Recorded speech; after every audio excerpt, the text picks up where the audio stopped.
அம்மாவின் கவலை. சாந்தி அடுப்பில் வேலையாக இருந்தாள். அவள் 1 வயது மகள் விளையாடி கொண்டிருந்தாள். அப்போது வாசலில் யாரோ கதவை தட்டு ஓசை கேட்டு கையை துண்டில் துடைத்து கொண்டே வந்து கதவு துவாரத்தின் வழியே வெளியே யார் நிற்பது என்று பார்த்தாள். மாடி வீட்டில் குடியிருப்பவளின் அம்மா குழந்தையுடன் நின்று கொண்டிருந்தாள். கதவை திறந்து, வாங்க, எப்படி இருக்கிறீங்க என்றாள் சாந்தி. உள்ளே சிரித்து கொண்டே வந்த அந்த அம்மாளுக்கு 50 அல்லது 52 வயது இருக்கலாம். பாதி நரைத்து பாதி நரைக்காத தலை, நெற்றியில் பெரிய பொட்டு, கைகளில் வளையல், காலில் மெட்டி, முகத்தில் மஞ்சள் பூசியிருந்த சுவடு. அழகான காட்டன் புடவை உடுத்திருந்தார். பார்க்க லட்சணமாக இருந்தார். கையில் 4 மாத குழந்தையை வைத்திருந்தார். தினமும் இந்த நேரத்தில் அவர் சாந்தி வீட்டுக்கு வருவது வழக்கமாகிவிட்டது. ஒரு நாள் இருவரும் கடிதம் எடுக்க மெயில் பாக்ஸிற்கு சென்றபோது சந்தித்தார்கள்.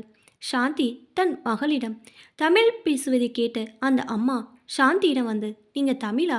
எந்த ஊர்? நானும் தமிழ்தான். இங்கே என் பெண் வீட்டுக்கு வந்திருக்கேன். அவள் கர்ப்பமாக இருக்கிறாள். பிரசவித்தற்காக வந்திருக்கிறேன் என்று தன்னையே அறிமுகப்படுத்தி கொண்டார் அந்த அம்மாள். அவர் தன் வீட்டு மாடியில்தான் குடியிருக்கிறாய் என்பதை அறிந்தாள் சாந்தி. ஒவ்வொரு நாளும் அந்த அம்மா சாந்தி வீட்டுக்கு வந்து குழந்தையுடன் விளையாட விட்டு சென்றார். என் பொண்ணு வேலைக்கு போகிறாள். இன்னும் குழந்தை பிறக்க 1 மாதம் இருக்குது. அதனால் நான் அது வரைக்கும் வேலைக்கு போகிறேங்கிறா. நானும் ஒன்றும் சொல்லலை. அவளுக்கு ஒத்தாசையா இருக்கலாம் தான் நான் 1 மாதம் முன்னாடியே வந்துட்டேன். ஆனால் ஒரே போர் அடிக்குதுமா. எங்கள் ஊரில் இது வரைக்கும் ஒரு நாள் கூட நான் சும்மா இருந்ததே இல்லை. இங்கே காலையில் மாப்பிள்ளையும் பொண்ணும் கிளம்பி வேலைக்கு போயிடுறாங்க.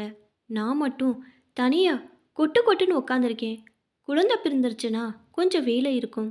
அதான் பொழுது போக்குறதுக்காக இங்கே வரேன். உனக்கு ஒன்றும் கஷ்டம் இல்லையே என்று கேட்டார். அதெல்லாம் ஒன்றும் இல்லைம்மா, நீங்கள் எப்போ வேணாலும் வரலாம் என்றாள் சாந்தி.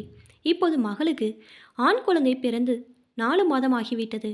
முதல் 3 மாதங்கள் அந்த அம்மாவை வெளியில் காணவில்லை. சாந்தியின் குழந்தையை பார்க்க சென்றபோது விசாரித்தாள். தான் குழந்தையுடன் நேரம் போவதே தெரியாமல் இருப்பதாக கூறினார் அந்த அம்மாள். பின்னும் வீட்டில் இருந்ததால் அவள் சாந்தி வீட்டுக்கு வரவில்லை. சில நாட்களாக மீண்டும் வர ஆரம்பித்திருக்கிறார். இன்று எப்போது போல் கலகலவென்று இல்லாமல் சிறிது பதட்டமாக காணப்பட்டார். உட்காருங்கம்மா, ஏதாவது குடிக்கிறீங்களா? இல்லைம்மா, ஒன்றும் வேண்டாம்.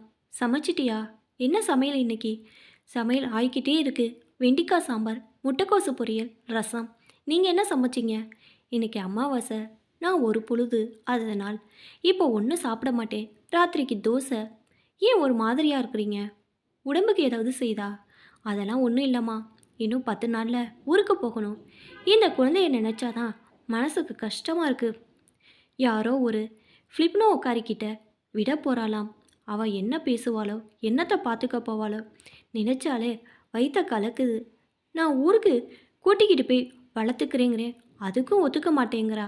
மாமியாரை கூட்டிக்கிட்டு வந்து வச்சுக்கோங்கிறேன், அவங்களால முடியாதம்மா. அவங்களுக்கு வயசாச்சு இல்லைங்கிறா என் பொண்ணு. ஏம்மா, நீயே சொல்லு. சம்மந்தி அம்மா என்னை விட 3 வயசு சின்னவங்க.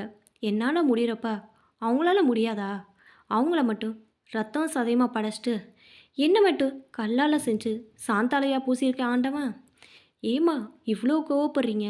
அவங்க குழந்தையா, அவங்க நல்லா பார்த்துப்பாங்க. நீங்கள் கவலைப்படாமல் ஊருக்கு போயிட்டு வாங்க. என்னமோம்மா, அவங்க குழந்தையாக இருந்தாலும் என் பேருனாச்சே, அதான் மனசு துடிக்குது. இந்த சின்ன வயசில் குழந்தைக்கு நம்ம பார்த்து பண்ணுறா போல் மற்றவங்களால முடியுமா சொல்லு? குழந்தைக்கு 2 வயசு ஆகிற வரைக்கும் வேலைக்கு போகாமல் இருன்னா அதையும் கேட்க மாட்றா. குழந்தையோட முதல் பேச்சு, முதல்ல எழுந்து நிற்கிறது, முதல் அடி எடுத்து வைக்கிறது, இதெல்லாம் பார்த்து ரசிக்க கொடுத்து வச்சிருக்கணும். நான் என்ன சொன்னாலும் கேட்க மாட்டேங்கிறா. நம்ம சொல்லி எடுபடாத போது நம்மளை கட்டி போட்டு கூண்டில் அடைச்சாப்புல ஆயிடுது. அடைப்பட்டிருக்கிறது தங்க கூண்டாக இருந்தாலும் கூண்டு கூண்டு தானம்மா. பதில் ஒன்றும் சொல்ல தெரியாமல் நின்றாள் சாந்தி.